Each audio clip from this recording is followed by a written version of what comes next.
The Plains of Abraham sit high on the southeastern shoulder of Mount St. Helens, where the forest thins. The land drops suddenly into deep, jagged cuts in the earth. Even now, the wind moves strangely there. It doesn't flow so much as circle, slipping along the ridges, carrying sounds farther than they should travel. In the early 1920s, a group of men came to that place chasing rumors of gold.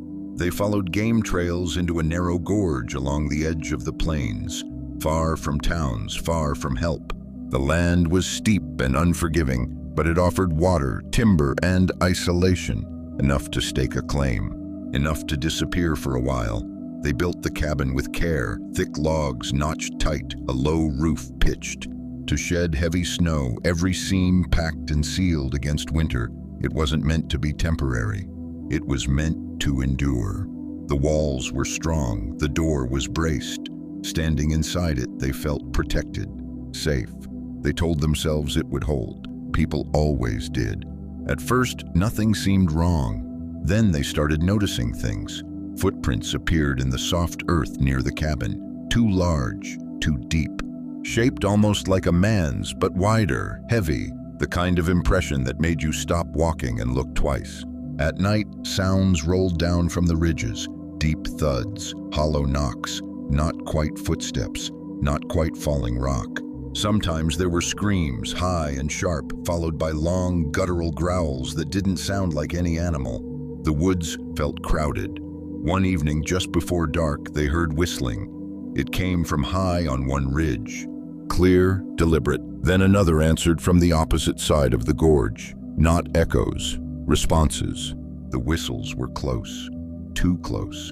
And whoever made them wasn't afraid of the cabin, wasn't afraid of the men. That night, for the first time, the rifles stayed close at hand. The next morning, two of the men walked down to a nearby spring for water. The forest was quiet in a way that felt wrong, like it was listening. Halfway there, they saw it.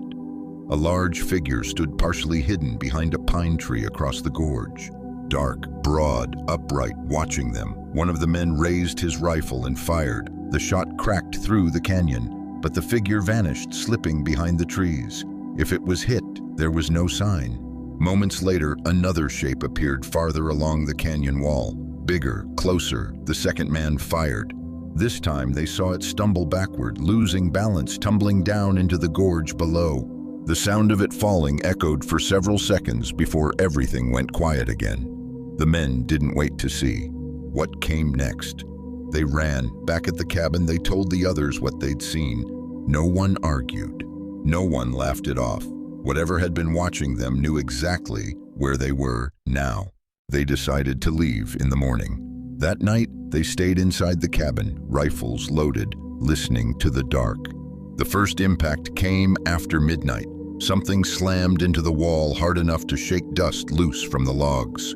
Then another and another. Rocks crashed onto the roof, some small, some large enough to make the beams groan. The men shouted to each other, scrambling for position. Heavy footsteps circled the cabin, more than one set. Something struck the door, testing it. The walls held, but not without complaint. Chinking cracked and fell from between the logs, spilling into the cabin. At one point, an arm shoved through a gap in the wall, long, thick, reaching blindly inside. It clawed for anything it could grab. An axe lay just out of reach. The men fired through the walls when they could. They stopped when it went quiet, started again when the pounding returned. The attack didn't stop. It came in waves. Silence, then violence, then silence again. Hours passed like that. Just before dawn, the sounds finally faded. The footsteps withdrew. The rocks stopped falling. When daylight came, the men stepped outside. The ground around the cabin was torn apart. Footprints covered the soil, large, deep, overlapping. Stones lay scattered everywhere. Some were so heavy the men couldn't lift them, let alone imagine throwing them onto the roof. One section of the cabin wall had been ripped open between the logs. The cabin had held. Barely. They didn't stay to see if night would come again. They left equipment behind. Supplies, tools, everything that wasn't already in their hands. They didn't speak much as they climbed out of the gorge. only stopping when they reached open ground. Later, people would ask questions, searchers would come, and stories would leak out about screams, about shapes on the ridges, about a night the forest itself seemed to rise up and answer violence with violence. You crossed into blind shadows, and after that night, this canyon got a name.